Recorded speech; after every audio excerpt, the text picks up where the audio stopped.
हम यहां पर मंथन कर रहे हैं, चिंतन कर रहे हैं, बहस नहीं, बहस शब्द मुझे अच्छा नहीं लगता। सार्थक चर्चा हम लोग करेंगे कि आने वाले वक्त पे उत्तराखंड के लिए विजन क्या है।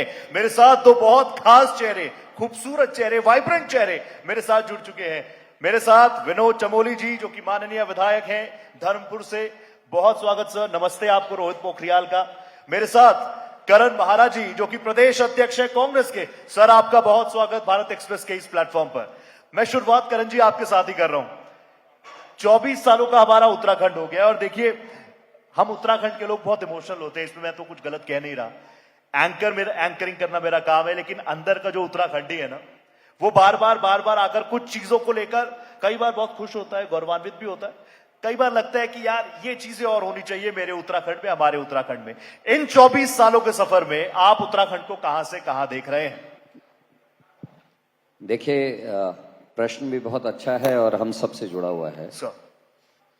कुछ अच्छे पे अगर हम आए तो पंडित नारायण दत्त तिवारी जी का जो कार्यकाल था जी, जिसमें सिडकुल्स की स्थापना हुई, लोगों के रोजगार से लेके हमारे आर्थिकी को बढ़ाने के लिए काम हुए और बहुत सारे ऐसे रास्ते वो खोल के गए जो आगे के आने वाले वजीरों के लिए एक नजीर हो सकती थी। दुर्भाग्य से 2014 में केदारनाथ त्रासदी हमने देखी और इस समय वर्तमान में हम बहुत दिक्कत में हैं जी। पर कैपिटा इनकम घटी है जी।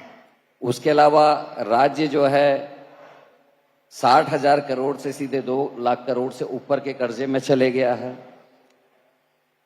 SSC भर्ती घोटाला को हम भूले नहीं है, पटवारी पेपर लीक हो गया है। महिला अपराध में इन पिछले 6 वर्षों में NCRB की रिपोर्ट के अनुसार 9 हिमालय राज्यों में हम पहले स्थान पर खड़े हो गए। अंकिता भंडारी से लेकर पिंकी जोशी, बिल्कुल, ममता जोशी बहुगुणा, संतरेसा में 14 साल की बच्ची का बलात्कार, उसकी हत्या, ISBT में एक 13 साल की बच्ची का बलात्कार, ये तमाम जगदीश हत्याकांड, ये ऐसी चीजें हैं जिसने पूरे प्रदेश के हर नौजवान, हर नवयुवती, हर बुजुर्ग को सोचने में मजबूर किया कि हम कानून में कहाँ खड़े हैं। खनन का ये हाल है इस प्रदेश में कि प्रदेश का एक सत्ताधारी दल का ही सांसद उसको सदन में उठाता है और मात्र सदन 2 पेज की एक चिट्ठी, बड़ी गंभीर चिट्ठी प्रधानमंत्री को लिखते हैं कुछ आरोप लगाते हुए।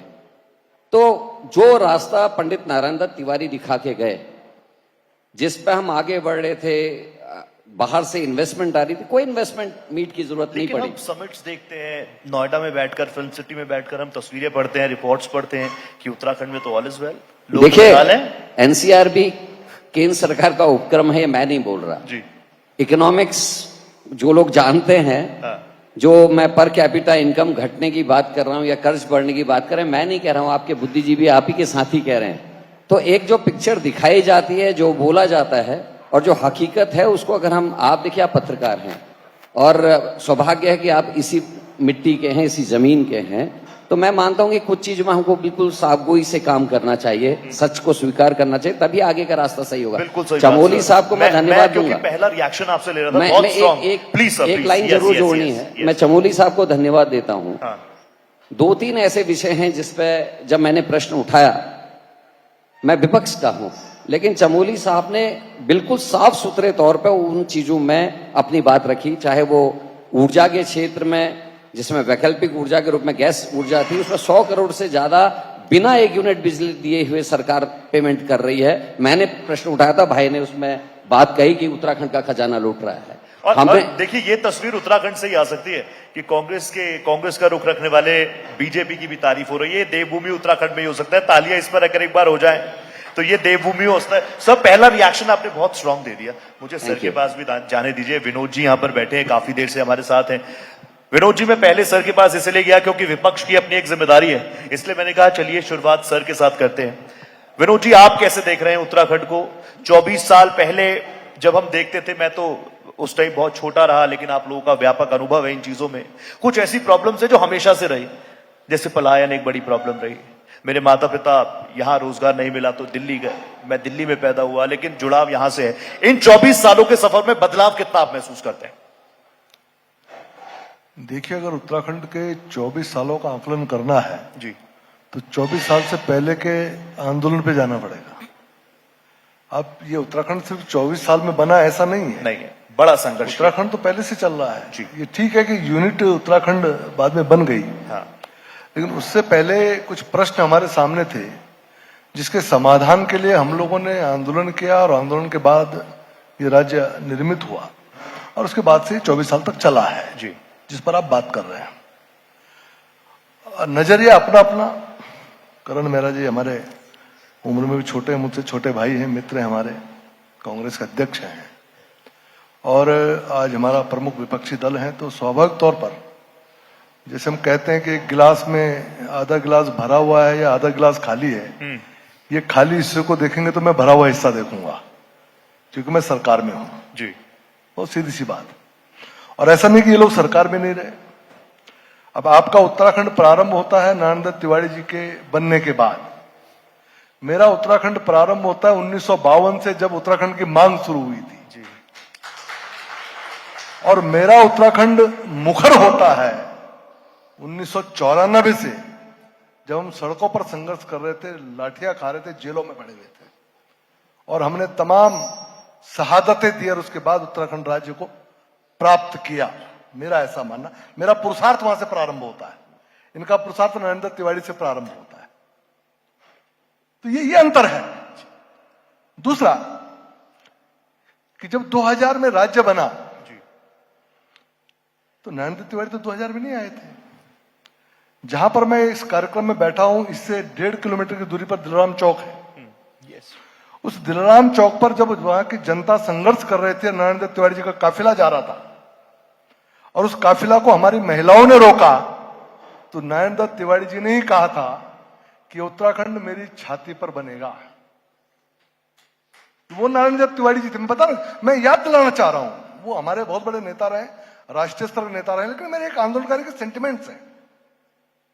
और उस समय जो मुलायम सिंह हम पर कहर ढा रहे थे, अगर उनको सरकार को बचाने का कोई काम कर रहा था, यही नारायण दत्त तिवारी जी कर रहे थे। और हमने नारे लगाए इस उत्तराखंड के अंदर कि असली दोषी कौन है, जो दिल्ली में मौन है, नरसिंह राव बैठे हुए थे। तो हमने लड़ाई मुलायम सिंह से नहीं लड़ी, हमने असली लड़ाई कांग्रेस से लड़ी उस समय।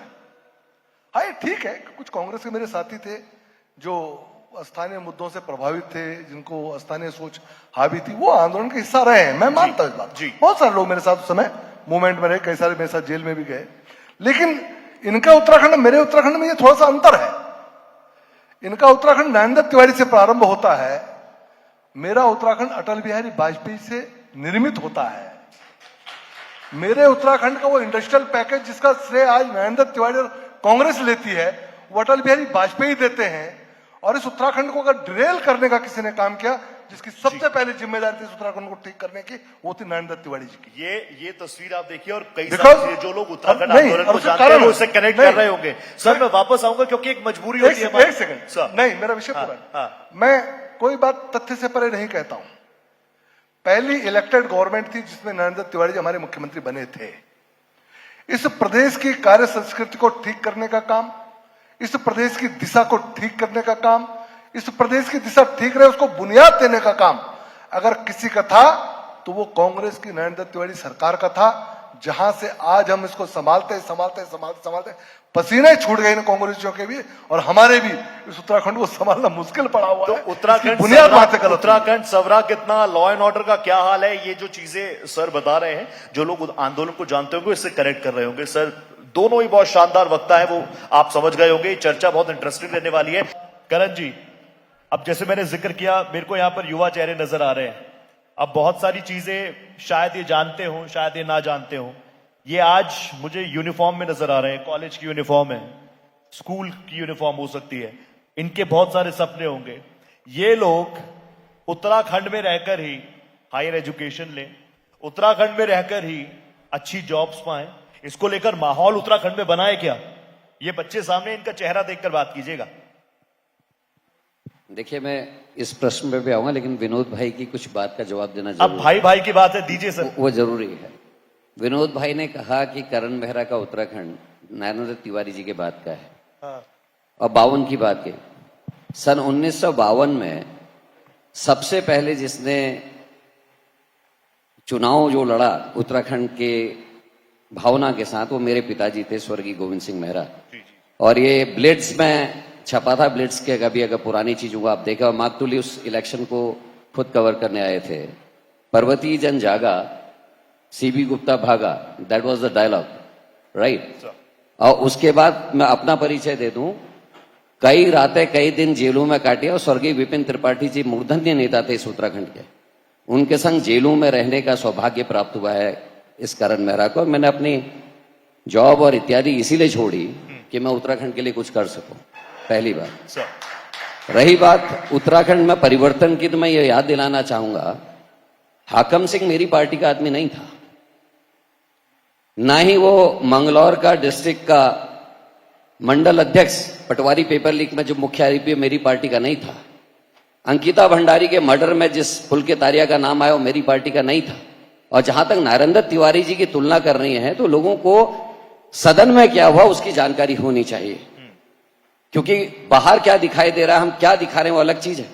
मुलायम सिंह जी का नाम लिया, मैं मानता हूं उनकी सरकार में गलतियां हुई, बुआ सिंह जैसे लोगों ने हमारे लोगों पर गोलियां चलाई, लेकिन पत्र किसका था? अगर नरेंद्र तिवारी की इस बात पे हम बात करें कि मेरी छाती पे उत्तराखंड बनेगा, तो हमको उस पत्र का जिक्र करना पड़ेगा यहां पर। लेकिन वो बड़ा व्यक्ति है, मैं उस आदमी का अपमान नहीं करना चाहता जिनके पत्र पर यह कार्रवाई हुई। तो ऐसी बातें हमको नहीं बोलनी चाहिए, खासकर जब युवा पीढ़ी बैठी है, हमको सत्य बोलना चाहिए।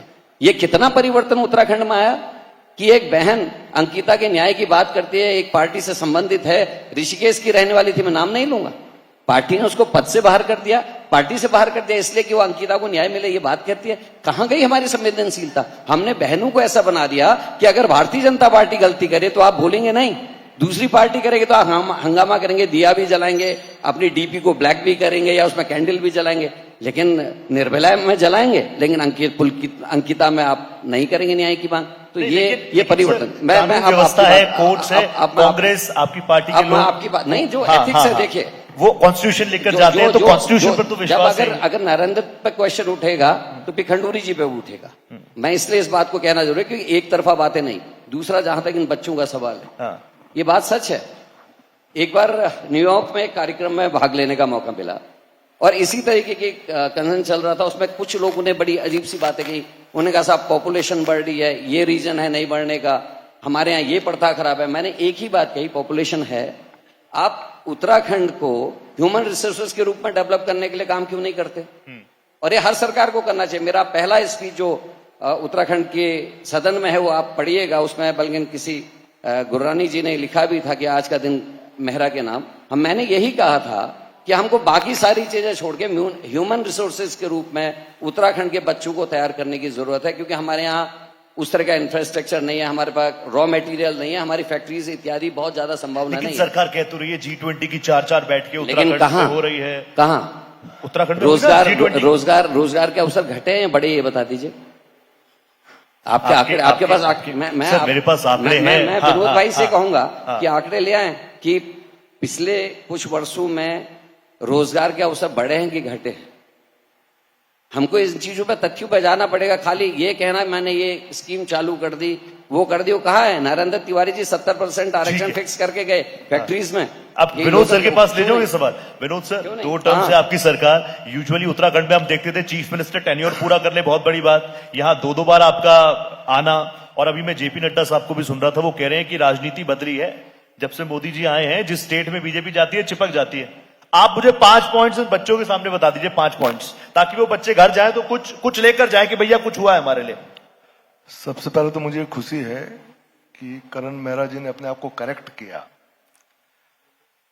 और मेरा एक कहना है कि जिस कौम को मिटने का एहसास नहीं होता उस कौम का कोई इतिहास नहीं होता।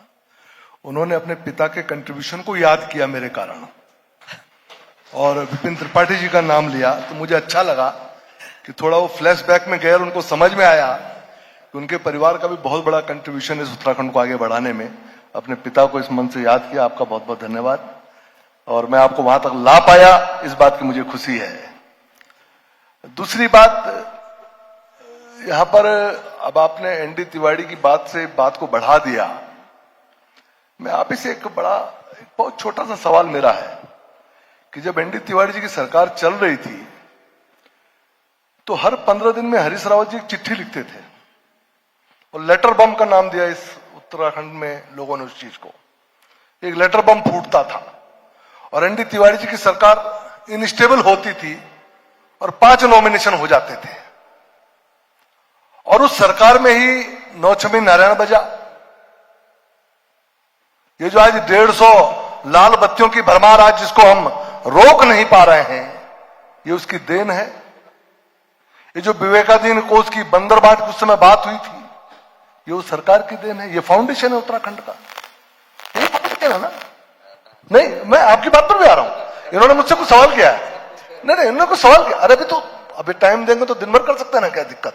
मेरे पास भी बहुत सारे विषय हैं। लेकिन जहां तक बेटा ये बच्चे बैठे हैं मेरे, इन्हीं के लिए लड़ाई लड़ी गई है। आप अभी सिर्फ उत्तराखंड के 25 साल का जिक्र कर रहे हैं। मैं 2047 देख रहा हूं, जब हमने पूर्ण विकसित भारत की बात की है, और उत्तराखंड उसमें क्या कंट्रीब्यूट करेगा, ये मेरा सब्जेक्ट है। मेरा सब्जेक्ट ये नहीं है कि हम कहां होंगे। मेरा सब्जेक्ट ये है कि मेरा देश जब वहां होगा तब उसमें हमारा क्या योगदान होगा, उसमें हम क्या करने जा रहे हैं, वो मेरा सब्जेक्ट है। 25 साल की जब आप युवा अवस्था की आप बात करते हैं, तो 25 साल तक व्यक्ति अपने आप को डेवलप करता है, संस्कार पैदा करता है, शिक्षा पैदा करता है, शारीरिक ताकत पैदा करता है, विचारों की ताकत पैदा करता है, अपनी जानकारियां बढ़ाता है। लेकिन 25 साल तक जो उसने अर्जित किया होता है, उसके बाद उसको एग्जीक्यूट करता है। ठीक है। This is the year beginning for the execution of the past Uttarakhand. ये इंपॉर्टेंट चीजें आप देखिए, हमने तिवारी ये साहब बात का भी समझना जिक्र पड़ेगा। कर लिया, हमने 2047 का भी जिक्र हमने कर लिया, 25 मैं 2024 का भी जिक्र करूंगा, 25 का भी जिक्र करूंगा। आप दोनों जब बोल रहे हैं ना सर, मुझे नहीं, आपको बिल्कुल भी रोकने का मन अपने नहीं करना, रोजगार की बात, लेकिन मेरा पीसीआर आप जानते हैं, मेरी एक छोटी सी मजबूरी खुद मैं नहीं चाहता, क्योंकि बात उत्तराखंड की हो रही है। ठीक है, नहीं ले रहे ब्रेक सर, बोलिए और बताइए। आपने जो रोजगार का विषय लिया, ये बच्चे यहां पर बैठे हुए हैं। मेरा एक आग्रह है करण मेहरा जी से। ये नकल का जो प्रकरण था, सबसे पहले तो पटवारी घोटाला आया था शायद, जोशी जी, ठीक, आपको याद होगा। नहीं, SSS तो अब आया। पटवारी घोटाला आया था, एक दरोगा घोटाला आया था, वो किसकी गवर्नमेंट में आया था। उसके बाद उस गवर्नमेंट ने क्या कदम उठाए। मेरी सरकार के अंदर SSS घोटाले की बात आई, वही बदलाव मैं सुनना चाह रहा हूं। ये बदलाव है ये कि पटवारी घोटाला हुआ, दरोगा घोटाला हुआ, कुछ नहीं हुआ। मेरी सरकार में SSS घोटाले की बात आई, हम उठ खड़े हो गए, 60 लोग अंदर कर दिए, नकल विरोधी कानून लाए, पूरे देश के अंदर उसको आज फॉलो किया जा रहा है। और आज उसके बाद से लगभग 18,000 नियुक्ति हम कर चुके हैं। सर, मगर आरोप नहीं लग रहा है कि आपने मैं छोटी मछलियों को पकड़ा। पोखरियाल जी, मैं समाधान दे रहा हूं। जी, आप छोटी मछली नहीं कह सकते। हाँ। SSS नहीं, आप पर आरोप लगता है। SSS के जो चेयरमैन है, हाँ। वो कोई सामान्य आदमी नहीं थे रावत। वो जेल में गए, कोई सामान्य बात नहीं है। हमने IAS नहीं छोड़े, हमने बड़े बड़े अधिकारी नहीं छोड़े। और आज एक इतना सख्त कानून लिया है। जब मैं राजस्थान के अंदर चुनाव प्रचार में था, तो राजस्थान की जनता कह रही थी कि साहब हमारे यहां भी नकल विरोधी कानून ले आइए। और मैं वादा करके आया था कि मेरी सरकार आने दीजिए, ये कानून मैं राजस्थान में लाने जा रहा हूं, और जो जो बच्चों के भविष्य के साथ खिलवाड़ करेगा वो शिक्षकों के अंदर होगा। और हमने करके देखा बच्चों, और तुम्हारे भविष्य को हम बिगड़ने नहीं देंगे। ये कांग्रेस चाहे जितना कहे, लेकिन भारतीय जनता पार्टी खड़ी है तुमको भविष्य बनाकर। सर अभी सर मैं आ रहा हूं आपके पास ही। अभी हम ये तमाम चीजें कर रहे हैं, रोज न्यूज हम पढ़ रहे हैं। नीट का अभी काफी विवाद रहा, केंद्र में मोदी सरकार ही, बावजूद उसके NTA लगातार मामला कोर्ट में, बड़ी संख्या में छात्र सड़कों पर उतरे हुए थे, जंतर मंतर पर भी अभी कुछ दिन पहले तक बैठे हुए थे। ये तमाम चीजें अच्छी लग रही है सुनने में, और एक बदलाव देश को भी चाहिए, उत्तराखंड को भी चाहिए। सर मुझे एक छोटी सी बात कहनी है। अभी तालियां बज रही थी भाई की बात पे, मैं एक छोटा सा क्वेश्चन करना चाहता हूं, और आप लोग समझदार हैं, आप लोग समझ भी जाएंगे। जब विपक्ष मजबूत होता है ना, तब फिर कार्रवाई होती है। जिस घोटाले की बात और RVS रावत की जेल की बात करे, वो प्रश्न किसने उठाया? अपनी सरकार का जिस पर घोटाले का नाम आया, उसका प्रश्न विधानसभा में इसी करण मेहरा ने उठाया, और मेरे प्रश्न पे प्रकाश पंत जी को देना पड़ा, वहां से डायरेक्ट की गिरफ्तारी होने की कार्रवाई। वो दुर्भाग्य से उनकी मृत्यु हुई। आज हमारे बीच में पंजी नहीं है। उन्होंने मेरे प्रश्न पे ये कहा था, उन्होंने माना कि पेपर्स के संग टैंपरिंग हुई है और वो सब लॉक में है और हम कार्रवाई करेंगे। उसके बाद पंजी की डेथ होने के बाद, सरकार चेंज होने के बाद मुझे जब दोबारा मौका मिला अध्यक्ष बनने का, फिर मैंने ही इस प्रश्न को उठाकर सड़कों में आंदोलन किया, आरबीएस रावत को गिरफ्तारी भी। तो विपक्ष के साथी कैसे लड़ रहे हैं उस पर भी डिपेंड करती हैं चीजें। ये केवल सत्ताधारी दल के दम का नहीं है, नहीं तो सर, इसीलिए ये जो- लोकतंत्र हाँ, है। हाँ, पहली बात। हाँ। दूसरी बात, यहां पर बात आई कि नरेंद्र तिवारी जी के उस पर चिट्ठियां लिखी जाती है। चिट्ठी लिखने वाले से पूछा जाना चाहिए। पर मैं और मेरी जो पीढ़ी है, जो लोग थोड़ा जानते हैं, हम जानते हैं कि जो नरेंद्र तिवारी जी इन्वेस्टमेंट लेके आए, जितनी फैक्ट्रीज लेके आए, आज उसमें से 30% से ज्यादा बंद होकर वाइंड अप करके चलेगी। क्यों? किसकी पॉलिसीज के कारण गई? क्या कारण थे कि यहां से लोगों को अपने सेटअप्स को वाइंड अप करना पड़ा? ये प्रश्न, ये केवल बीजेपी कांग्रेस का क्वेश्चन नहीं है, ये मेरे उत्तराखंड का क्वेश्चन है। नहीं, बिल्कुल और, सही बात और है। रही बात बच्चों के रोजगार की, तो रोजगार केवल बड़े पदों में आईएएस पीसीएस बनना ही रोजगार नहीं है। हाँ। जो पॉलिटेक्निक करते थे, आईटीआई करके जो बच्चे अपना रोजगार चलाना चाहते थे, आज क्यों इंस्टीट्यूट्स बंद हो रहे हैं? ये बताना चाहिए सरकार को। खुद मंत्री का जवाब है विधानसभा में कि हम इनको बंद करें। आप नए सब्जेक्ट क्यों नहीं दे रहे हैं? आप जिस ओर को विश्व जा रहा है उस ओर को बढ़ने के बच्चों को अवसर देने वाले विषय क्यों नहीं खोल रहे हैं? ये हमारे प्रश्न है। और ये मेरे नहीं है, मेरे ख्याल से बीजेपी के भी ऐसे लीडर्स जो सत्ता में होने के बाद भी इन चीजों को चाहते नहीं बोलते सर, आज ठीक है, ऐसे आप ही हैं। प्लीज कंटिन्यू कीजिएगा सर, मैं आ रहा हूं आपके और- पास, क्योंकि सर ने विपक्ष का जिक्र किया कि विपक्ष मजबूत है और महाराज जी का स्ट्रगल मैं जानता हूं, आपने बहुत स्ट्रगल किया और जो आपके चेहरे पे चमक है, स्ट्रगल की चमक है, मैं इस बात को मानता हूं। लेकिन आप विपक्ष का जिक्र कर रहे हैं, विपक्ष मजबूत है? देखिए, ऑन एन ओवरऑल बताइएगा। कांग्रेस विपक्ष मजबूत है। और आज से जो पिछले 10 साल थे सेंट्रल गवर्नमेंट में, आपका मैं जिक्र करना चाहूंगा खासकर, उसमें आज फर्क है। आज सदन में जिस तरीके से एक तरफा चलता था हिसाब किताब, आज वो नहीं दिख रहा। आज कहीं ना कहीं संघर्ष दिखाई दे रहा है। विषय आ रहे हैं, अगर सत्ता दल से आ रहे हैं तो विपक्ष से भी विषय आ रहा है, मजबूरी में। लेकिन आप किसी ममता बनर्जी क्या कह रही है राहुल जी आज के लिए? देखिए, कौन क्या कह रहा है वो अलग चीज सर है। वो आपकी स्ट्रांग अलाई है। देखिए, अलायंस है, अलाइन में है, पर ममता बनर्जी क्या कह रही मुझे उस पर नहीं जाना। मैं ये कह रहा हूं कि विपक्ष अपनी बात को उठा रहा है, नहीं उठा रहा।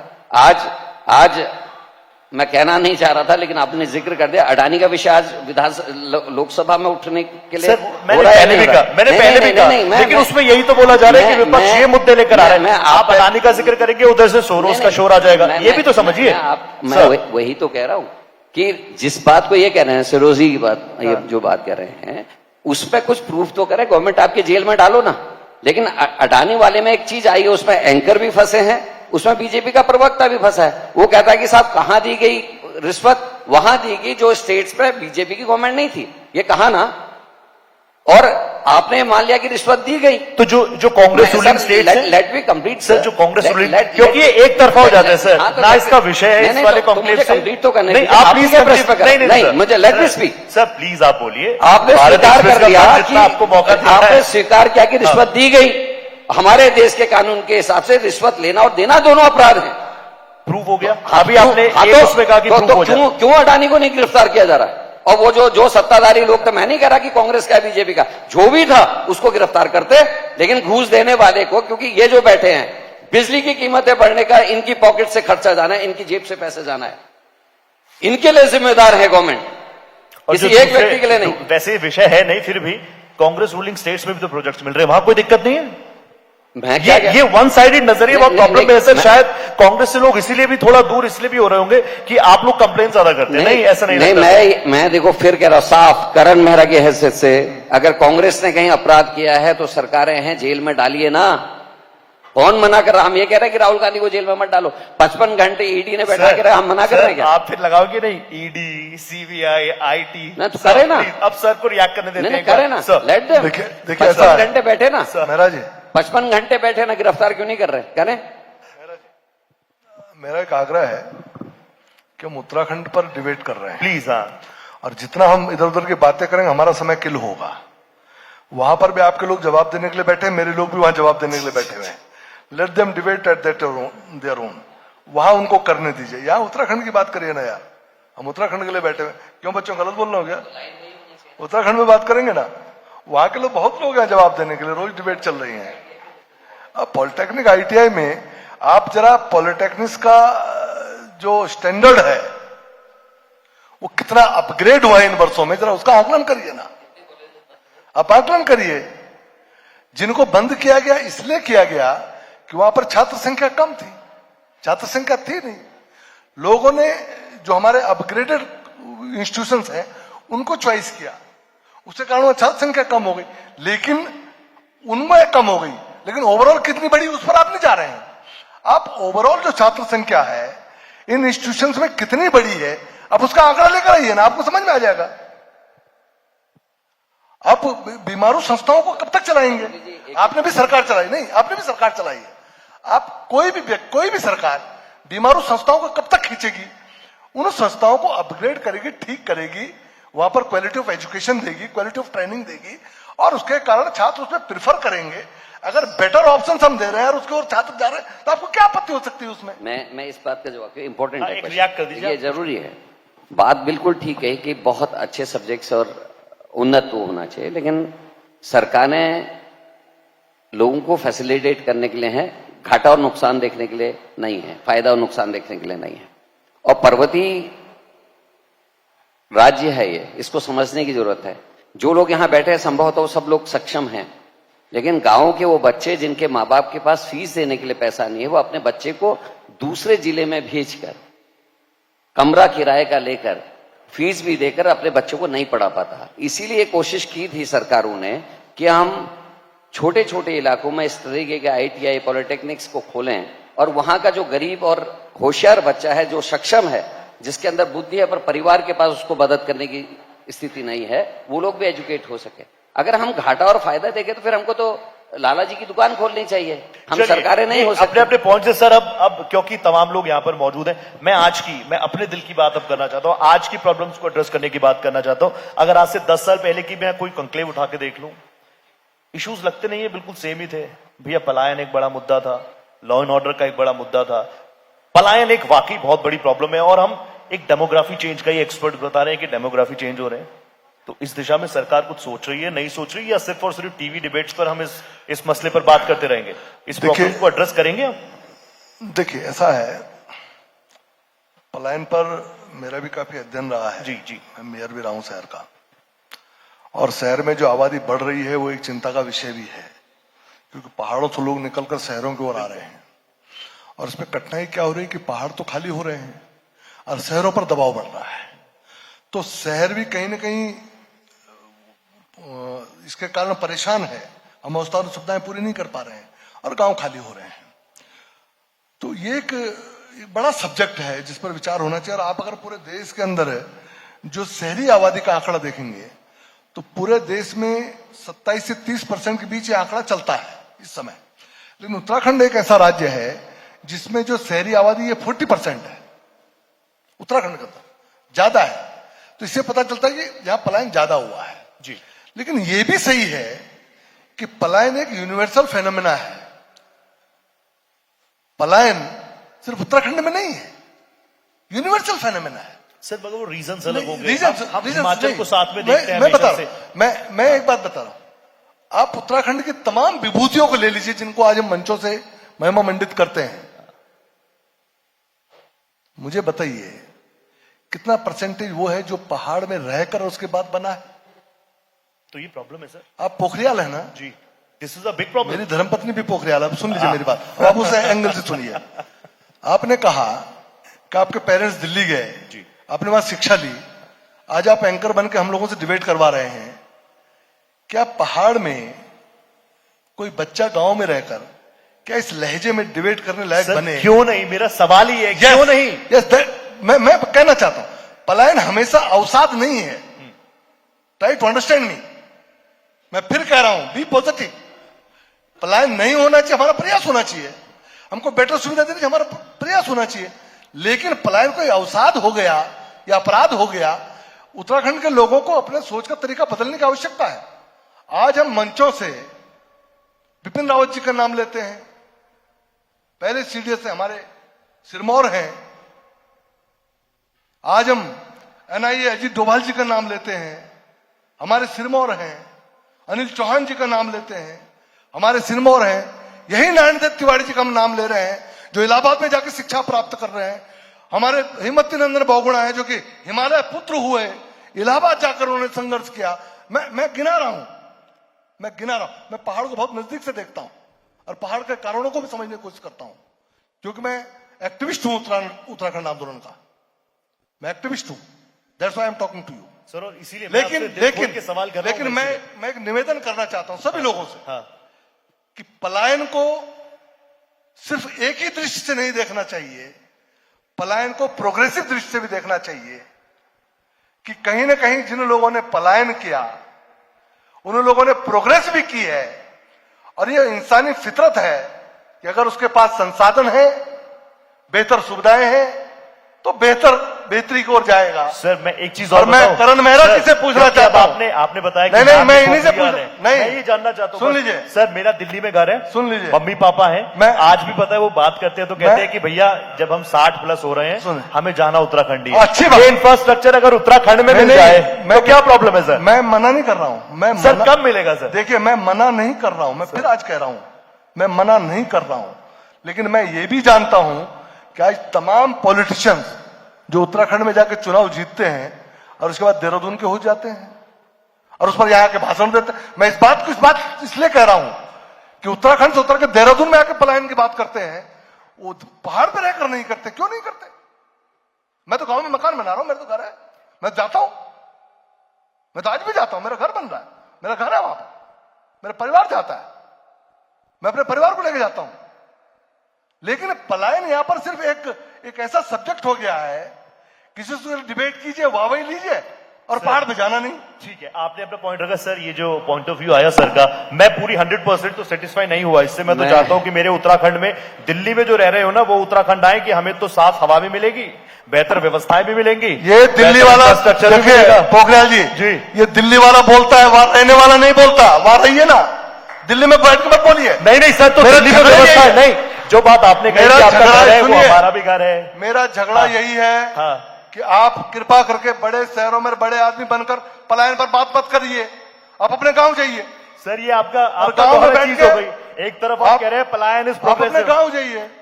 जाता हूं सर, पोखरी गांव है बोलिए इस बात को। पोखरी गांव है मेरा, हाँ तो इसीलिए कह रहा हूं, मार्केट है मेरा, मैं जाता हूं वहां जाकर बोलिए इस बात को। लेकिन वहां पर कोई बड़ा न्यूज चैनल क्यों नहीं बोला? आप मुझे बताइए सर। दिल्ली बंबई जाकर मत बोलिए सर, बड़ा न्यूज चैनल वहां पर कोई क्यों नहीं है? अपने गांव में वहां पर बड़ी बड़ी इंडस्ट्रीज क्यों नहीं है सर? Sir please.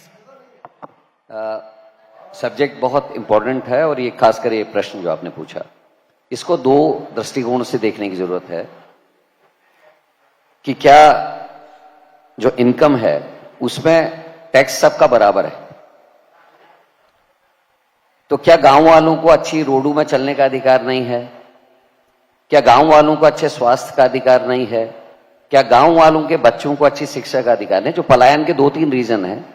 एक तो अपने पेरेंट्स को लोग चाहते हैं कि अच्छी फैसिलिटी मिल जाए, कहीं मेडिकल फैसिलिटी उसके नजदीक वो रहना चाहता है, उसकी मजबूरी है। उस माँ की जो पढ़ी लिखी माँ है वो चाहती है उसके बच्चे को और अच्छी एजुकेशन मिले, तो वो एजुकेशन की वजह से पलायन कर रहा है। एक तो ये पलायन है। एक परमानेंट पलायन है, जिनके पास हमारे यहाँ आज भी 90% के आसपास आबादी भूमिहीनों की है। हमारे यहाँ जो कानून है, 10 नाली से कम अगर किसी के पास जोत है तो उसको भूमिहीन की दृष्टि से देखा जाता है। और हिमाचल से हम तुलना इसलिए नहीं कर सकते भाई, क्योंकि हिमाचल में लगभग 70% भूमि फॉरेस्ट के पास नहीं होके काश्तकार के पास है और 30% भूमि में फॉरेस्ट है। उत्तराखंड में 70% भूमि जो है फॉरेस्ट के पास है और 30% भूमि काश्तकार के पास है। एक फर्क, दोनों में बेसिक डिफरेंस है। तो मेरा ये मानना है कि हमको कुछ चीजों की ओर को जाने की जरूरत है, सरकार की जरूरत है, समझने की जरूरत है और बेहतरी की जरूरत है हमें हमेशा के लिए। क्योंकि मुझे वक्त इतनी इजाजत दे रहा है, आप दोनों ने बहुत शानदार। सर वक्त मेरे को इतनी इजाजत दे रहा है, 30 सेकंड में प्लीज कंक्लूड कीजिएगा सर प्लीज। आप कर देंगे मुझे पता है, कीजिए सर कीजिए, प्लीज 30 सेकंड। एक तो अच्छे अस्पताल खुल जाए, एजुकेशन की सुविधा हो और रोजगार के लिए कोई हमारे घरों तक ऐसी चीज हो जिसमें हमारा रोजगार, जो सबसे पहला काम है चकबंदी होना आवश्यक है। गांव में, हिमाचल में चकबंदी हमारे यहाँ नहीं है। एक खेत यहाँ है तो दूसरा खेत 200 मीटर दूर है, तीसरा 500 मीटर दूर है। बंदर, सुअर, जड़िया और जो है सारे हमारे खेतों में है। और छोड़ी हुई जो गायें हैं जो हम लोगों ने गौवंश को छोड़ दिया है, वो भी आजकल खेतों में है। तो प्रॉब्लम ये है कि हम काश्तकार के लिए सोच ही नहीं रहे। हमने पॉपुलर और यूकेलिप्टस को हमने कर दिया कमर्शियल ट्री, लेकिन जो सबसे ज्यादा जड़ है इस समय चीड़, हम मांग कर रहे हैं कि चीड़ को कमर्शियल ट्री में आप कर दीजिए। हम कम से कम अपने जो छूटे हुए खेत है उनमें चीड़ लगा के 10 साल बाद बेच के अपने बच्चों के लिए कुछ दोनों कर तो भाई हैं, सके। छोटे भाई बड़े भाई, उनकी तरफ से जो टिप्स आई है प्लीज अगर वो बेहतरी के लिए है तो जरूर आप उनसे संवाद कीजिएगा। लगातार ये महामंच सजा हुआ है। अब मैं चाहूंगा कि हमारे भारत एक्सप्रेस न्यूज नेटवर्क के input editor Mukund Shahi ji please यहां पर आए, मंच पर आए और हमारे दोनों ही सम्मानित पैनलिस्ट जो हैं उनका सम्मान किया जाए, स्मृति चिन्ह उनको भेंट की जाए। जोरदार तालियां हो जाए। बहुत शानदार ये पैनल रहा और एक्सपीरियंस बातों से आपको नजर आया ही होगा। टाइम थोड़ा मुझे लगा कि ज्यादा हो रहा है, लेकिन आखिर तक लगा कि अभी कई सारे इश्यूज ऐसे हैं जिनको एड्रेस करना बाकी है। Thank you so much sir, thank you so much, thank you so much sir for your time.